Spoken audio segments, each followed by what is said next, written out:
सम्झौताको सरकार हो। एउटा फाउन्डेसनले त्यो पनि 20 कोष बनाएर बनाएको सरकार हो। त्यो भएको हुनाले यो सरकारले यत्रो दम्भ पाल्नु हुँदैन। किन पाल्नु हुँदैन भने जनताको बोल्ने अधिकारमाथि कुण्ठित गर्नुहुन्न। म आज पनि भन्न चाहन्छु, यसरी तपाईले जनताको बोल्ने, नागरिकको बोल्ने अधिकारमाथि कुण्ठित गर्दै जानुभयो भने देशमा प्रजातन्त्र मासिन्छ। प्रजातन्त्र मासियो भने देशमा विधिको शासन हुँदैन। त्यसो के मानिज्यू पूर्व मानिज्यू तपाईलाई के लाग्छ? के भन्नुभयो तपाईलाई? भेट भयो। भेट भइसकेपछि मैले सोधे तपाईलाई के आधारमा पक्राउ गर्यो भन्दा अब अहिले सिंहदरबार जलाउने डाक्टर अभिषेक सिंह भन्ने दुर्गाजीले भन्नुभएको कुरा म तपाईलाई भन्दैछु। यो मेरो कुरा होइन, उहाँको कुरा हो।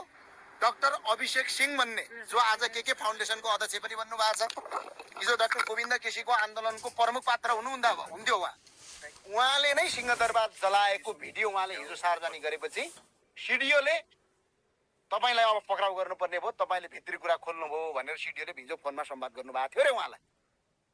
अब अहिले पनि मैले त्यो हेरेँ सामाजिक सञ्जालमा।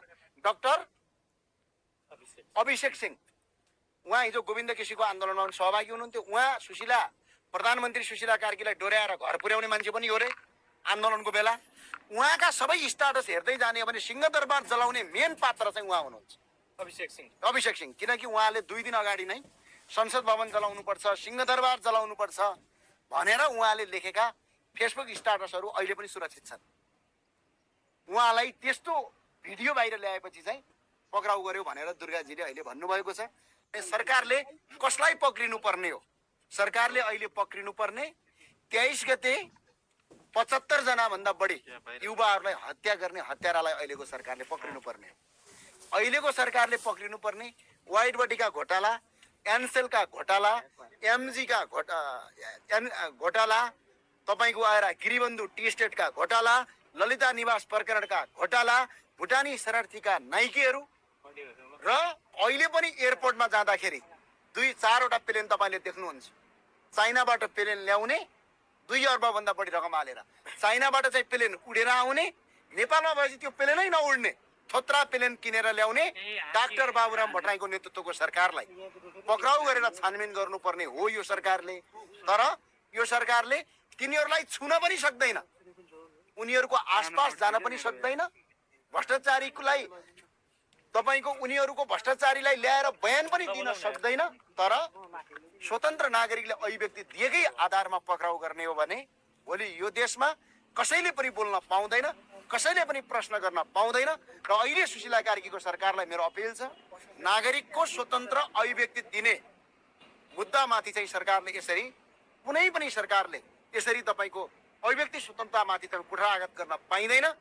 यसै गरी नागरिक अभिव्यक्ति स्वतन्त्रतामाथि कुठाराघात गरेका कारणले, फेसबुक बन्द गरेका कारणले, टिकटक फेसबुक बन्द गरेका कारणले, युट्युब बन्द गरेका कारणले, व्हाट्सएप बन्द गरेका कारणले र इन्स्टाग्राम जस्ता सामाजिक सञ्जाल बन्द गरेका कारणले ओलीको सरकार झन्डै 2/3 का साथ बनेको ओलीको सरकार सडकबाट फालेको इतिहास 2 महिना मात्रै भएको छ। त्यो भएको हुनाले नागरिकले बोल्ने अधिकारमाथि कुनै पनि नागरिक, आज दुर्गा प्रसाईको मात्र मुद्दा होइन, कुनै पनि नागरिकको बोल्ने अधिकारमाथि कुण्ठित गर्ने, उहाँहरूले राख्ने प्रश्नमाथि कुण्ठित गर्ने यस्तो अप्रजातान्त्रिक गतिविधि यो सरकारलाई नगर्न म यहाँबाट अपिल र अनुरोध गर्न चाहन्छु। के कसुरमा समातिएको भनिएको छ? के कसुरमा समातिएको? हैन, कसुर त अब भेट भएर यो पत्र ल्याएर आएको। अब कसुर भने यहाँ हेर्नुस् न, सार्वजनिक शान्ति विरुद्धको कसुर भने छ। अब यो भने के अब गर्नु पर्थ्यो सरकारले? के मैले भन्न त सिकाउन त आवश्यक छैन। स्वयं प्रधानमन्त्री प्रधान न्यायाधीश भएर जानुभएको मान्छे हो, स्वयं गृहमन्त्री नेपालको लामो समय तपाईको सर्वोच्च अदालतमा वकालत गर्नुभएको व्यक्ति हो। उहाँलाई स्पष्ट थाहा छ नि कानुन।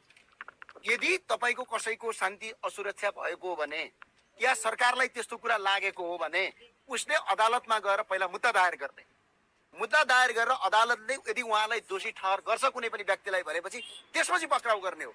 यहाँ त च्याप्प समाएर पक्रेर ल्याउने अनि त्यसपछि मुद्दा लाउने यस्तो परम्परा बस्यो भने नेपालमा स्वतन्त्रतामाथि नै प्रश्न चिन्ह खडा हुन्छ।